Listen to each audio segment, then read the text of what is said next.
Le projet que je vais vous présenter aujourd'hui, c'est quelque chose qui était en cours depuis presque 2 ans. À l'Institut national de santé publique, on n'avait pas, disons, beaucoup d'expérience à travailler sur les questions de type économique, mais il y avait une volonté qui est exprimée, entre autres, au ministère de la Santé, qu'on regarde les conséquences économiques, le fardeau économique de l'obésité puis de l'embonpoint. Ça faisait partie d'un projet plus large du fardeau aussi sanitaire de l'embonpoint et de l'obésité au Québec, qui inclut aussi des projections. Peut-être que certains d'entre vous ont vu une publication à cet effet sur les projections de la prévalence de l'obésité et de l'embonpoint au Québec d'ici 2030. Donc, il y a un contexte plus large. On a bâti une équipe à l'Institut, mais aussi on s'est allié des économistes et d'autres universitaires pour s'assurer qu'on faisait nos premiers pas avec une bonne supervision scientifique, étant donné que c'était quand même, pour plusieurs personnes dans l'équipe, quelque chose de nouveau. Donc, c'est moi qui vous le présente. Je pilotais ce projet-là, mais il y a là, derrière ça, plusieurs personnes, statisticiens et autres là, qui ont travaillé à ce projet-là. Donc, oui, la plupart d'entre vous sachez déjà qu'il y a des conséquences négatives pour la santé, au surplus de poids, à l'alimentation de faible qualité nutritive, à la sédentarité. Mais il y a aussi des conséquences négatives pour l'économie, c'est-à-dire qu'il y a des coûts des coûts directs et indirects pour l'économie. Qu'est-ce que sont les coûts directs? Il s'agit des coûts liés à la prestation de soins, donc le service de santé. Les coûts indirects sont plutôt liés au marché du travail, que ce soit l'absentéisme, l'invalidité, aussi la perte de productivité due à la mortalité précoce. Le premier rapport que je vous présente aujourd'hui regarde seulement 2 types de coûts directs, mais il y aura un second rapport si tout va bien dans quelques mois, qui va présenter aussi un coût direct et un coût indirect. Puis non seulement c'était une première un peu pour l'Institut de réaliser ces travaux-là, mais c'était pour le Québec, là, on n'avait pas de données sur cette question-là. Il y a beaucoup d'études sur le fardeau économique de l'obésité aux États-Unis. On a réalisé évidemment une revue de la littérature avant de se lancer dans ce projet-là. Si ça vous intéresse, j'ai une copie papier, mais tout ça est en ligne sur le site de l'Institut. On a aussi réalisé, ça je pense que c'est ma prochaine diapo, un topo. La collection de topo, c'est une collection de documents qu'on produit, qui veut être vulgarisé pour les praticiens, pour les gens dans le réseau.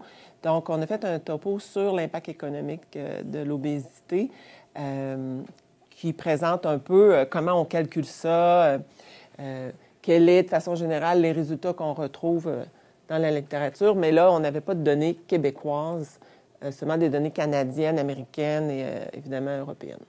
Donc, aujourd'hui, je vais vous présenter les résultats de ce premier rapport-là de l'Institut. Je vais vous présenter les éléments clés de la méthodologie qu'on a utilisée. Puis, je vais un peu comparer nos résultats avec ceux d'autres études sur d'autres populations. Puis finalement, j'aimerais parler un peu avec vous des stratégies sur la dissémination, l'utilisation de résultats comme ceux-là, puis à quelle fin. Donc, premier élément de la méthode, notre approche était de comparer de regarder la population québécoise, de la diviser en 3 groupes. Les adultes, on regardait uniquement les adultes, donc on exclut les moins de 18 ans. Les adultes de poids normal, les adultes en embonpoint et les adultes dans la catégorie obèse. Je ne vous présente pas là, la définition des 3 catégories. Je suppose que la plupart d'entre vous connaissent ça, sinon ça me fera plaisir de l'expliquer par la suite. Et on a regardé 2 choses. Premièrement, on a utilisé des données d'enquête que je vais vous présenter tout de suite après l'enquête. On a regardé les consultations médicales des Québécois et le nombre de nuits d'hospitalisation. Et on a produit, dans le fond, un risque relatif pour chacun de ces groupes-là avec les adultes de poids normal comme catégorie de référence. La source de données qu'on a utilisée, c'est l'enquête nationale sur la santé des populations, qui est une enquête longitudinale de StatScan, qui a débuté en 1994, qui a été réalisée à chaque 2 ans jusqu'en 2011 auprès des ménages là, des provinces canadiennes. Puis l'échantillon donc on avait d'adultes au Québec, l'échantillon initial était de 2357 adultes. Puis dans cette enquête-là, on demandait aux gens, donc dans les 12 derniers mois, combien de fois avez-vous consulté un médecin? Dans les 12 derniers mois, combien de nuits vous avez été hospitalisé? On demandait aussi aux gens quel est votre poids, quelle est votre taille. Puis évidemment, c'est un très long questionnaire là, avec plusieurs autres questions. Donc, ça nous permettait de combiner l'IMC, l'indice de masse corporelle, qu'on pouvait calculer grâce aux données auto-rapportées dans l'enquête, avec des données sur l'utilisation auto-rapportée de soins de santé, c'est-à-dire encore consultation médicale et nuit d'hospitalisation. On a utilisé l'indice de masse corporelle auto-rapporté au temps 1, c'est-à-dire en 1994, comme notre variable, je vois qu'il y a une petite coquille ici, parce que notre variable indépendante, et on l'a mis en lien avec l'utilisation du soin de santé sur toute la période de suivi. Donc, à partir de 1994 sur 2011, on a comparé, toujours pour les 3 groupes de poids, quelle était donc l'utilisation pour ces 3 groupes de poids-là. On a intégré dans notre modèle 5 variables de contrôle pour s'assurer que l'association statistique que l'on pourrait observer entre poids et utilisation de services ne serait pas due à des facteurs comme l'âge ou le sexe. Donc, on a contrôlé pour l'âge, sexe, niveau de scolarité, tabagisme, consommation de fruits et légumes. Donc, je vous avais déjà mentionné qu'on regardait sur les 12 derniers mois. Donc, la moyenne annuelle rapportée par les individus. Puis, on le regardait, cette moyenne annuelle-là, on la bâtissait là, sur l'ensemble, donc les 9 mesures, les 9 cycles d'enquête. On a regardé les données pour les 9 cycles d'enquête. Alors que pour l'IMC, on a utilisé au temps 1. C'est un peu l'idée d'utiliser l'IMC comme l'exposition à ce facteur de risque-là, obésité en 1994, puis voir son impact sur la suite des choses. Je vais vous présenter les premières données donc, de risque relatif pour les consultations médicales. Ce que l'on a constaté, c'est que pour l'obésité, on voyait une différence statistiquement significative, c'est-à-dire que les gens obèses avaient 13 % plus de nuits d'hospitalisation que les Québécois de poids normal. Par contre, pour ceux en embonpoint, on n'a pas observé de différence statistiquement significative. Puis, je pourrais tout de suite dire que ce résultat-là, quand on compare avec les autres études, la très, très, très grande majorité des études constatent une différence significative d'utilisation de services pour l'embonpoint aussi, mais c'est une très petite différence. Et pour pouvoir capturer un effet si petit, il faut beaucoup de puissance statistique, donc des gros échantillons.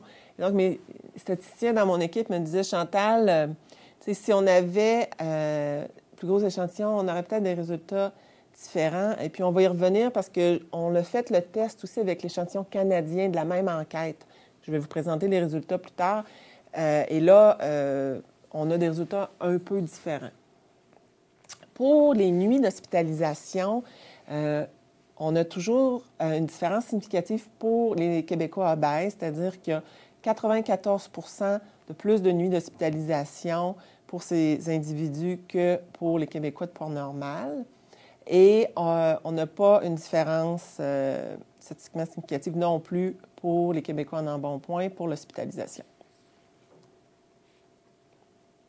Je vous laisse regarder un petit peu le tableau, mais évidemment, c'est plus simple là, si ça va être en ligne si vous voulez le regarder. Donc là, on a établi, c'était un peu la première étape de notre devis, c'est d'établir est-ce qu'il y a une différence d'utilisation. Ensuite, il fallait établir une valeur monétaire, combien ça coûte cette différence-là, afin là, de pouvoir nommer, de donner, donc vraiment quantifier cette différence-là.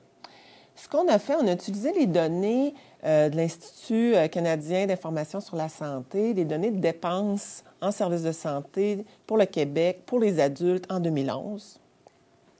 Donc, la banque de données sur les dépenses nationales de santé est disponible là, assez facilement. Elle nous indiquait que pour l'année 2011, parce que c'était l'année où on avait... là, maintenant, ça a été mis à jour, là, mais lorsqu'on a fait les calculs, c'était l'année où on avait les données complètes de dépenses de santé. Donc, pour les consultations médicales, pour le Québec au complet, on est à 4,7 milliards et pour l'hospitalisation, on est à 10,5 milliards. Donc, on a utilisé ça comme point de départ. Et ensuite, on a sorti nos données de prévalence pour le Québec des différentes catégories de poids. Évidemment, je ne vous présente pas les données sur l'insuffisance de poids, mais pour faire les calculs, il a fallu toujours inclure les gens en insuffisance de poids, là. Mais notre mandat, ce n'était pas de regarder l'utilisation de services de ce groupe-là. Donc, je ne vous présente pas les résultats. Mais de façon générale, évidemment, il y a plus d'utilisation de services, mais c'est une catégorie compliquée parce que la relation causale, ça peut être des gens qui ont été malades, donc ont perdu du poids. Donc, on ne s'est pas attaqué à cette catégorie-là. Ce qu'on a fait, donc, on a fait la différence entre les coûts observés et les coûts attendus pour chaque catégorie de poids. Qu'est-ce que ça veut dire? C'est que si la carte là, de 10 milliards de dollars en coûts d'hospitalisation au Québec dans une année, on peut, s'il n'y avait pas de différence dans l'utilisation de soins de santé selon la catégorie de poids, elle serait équivalente par groupe de poids à la prévalence. C'est-à-dire qu'on a disons qu'on a en poids normal 47 de la population en rouge. Bien, 47 du 10 milliards seraient attribués à... Ça, c'est donc les coûts attendus, seraient attribués à cette catégorie-là, ce groupe-là d'individus. Puis le même principe pour les autres groupes. Mais là, nous, maintenant, on sait qu'il y a une différence d'utilisation, c'est-à-dire que pour l'hospitalisation, on a un excédent ou une utilisation additionnelle de 97 %. Donc, on recalcule, on fait une attribution de la tarte, si vous voulez, là, donc les coûts observés, et on fait la différence entre les coûts observés et les coûts attendus pour mesurer ce qu'on appelle le fardeau économique ou les conséquences économiques de l'obésité. On le fait pour consultation médicale aussi, et ce qu'on a obtenu pour 2011, c'était donc 100 millions de dépenses excédentaires en consultation médicale et 1,4 milliard pour l'hospitalisation. Donc, pour un total de 1,5 milliard.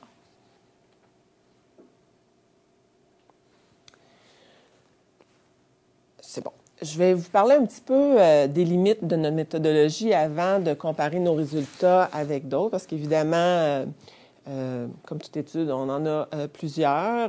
La première, c'est l'utilisation de données auto-rapportées de l'IMC.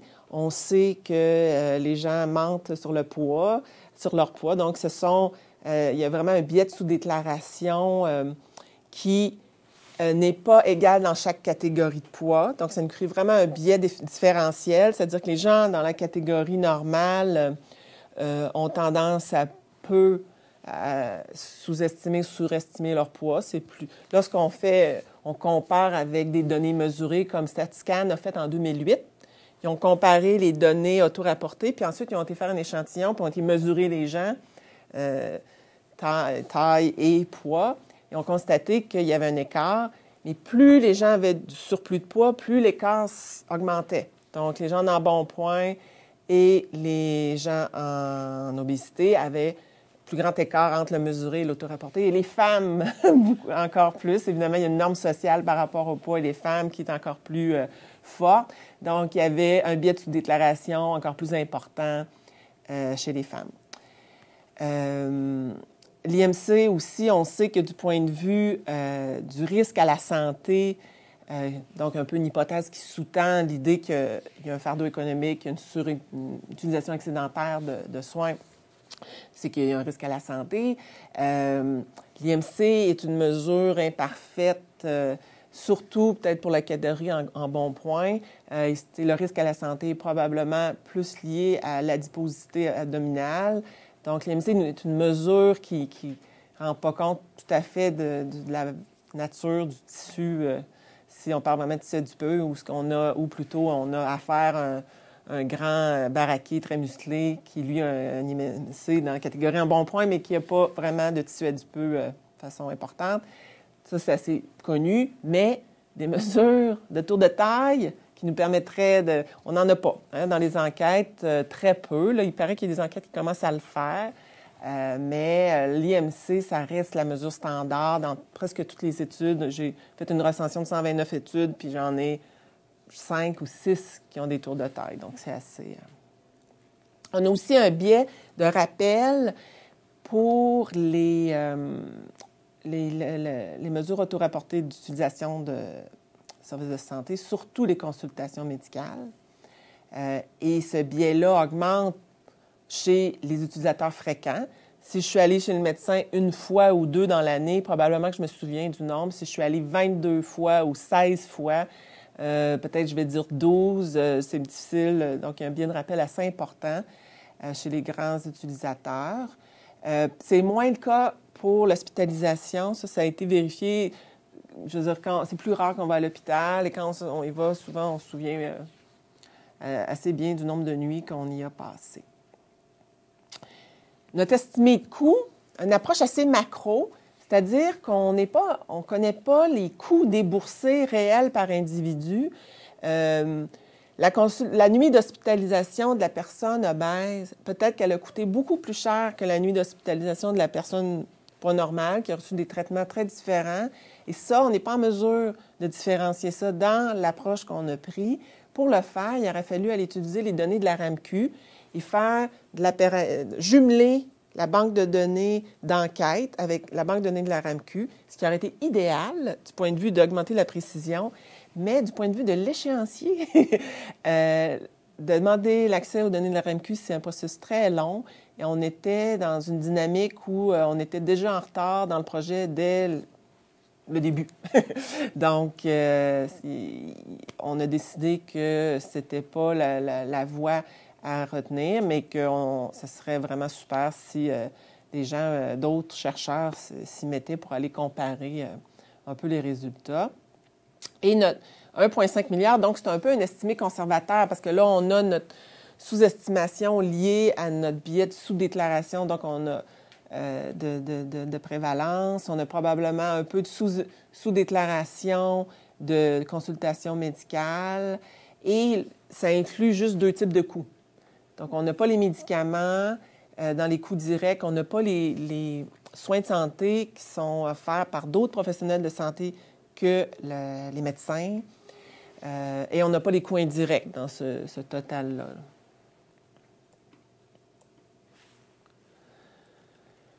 Donc, nos résultats, ça ressemble, donc c'est assez similaire à ce qu'on retrouve dans la littérature. Il y a presque, à part une ou deux, là, presque toutes les études recensées dans la revue qu'on a fait trouvaient une différence statistiquement significative pour l'obésité lorsqu'ils comparaient les gens obèses avec les gens de poids normal. Par contre, il y avait beaucoup de variations dans les devis et dans les résultats. C'est-à-dire que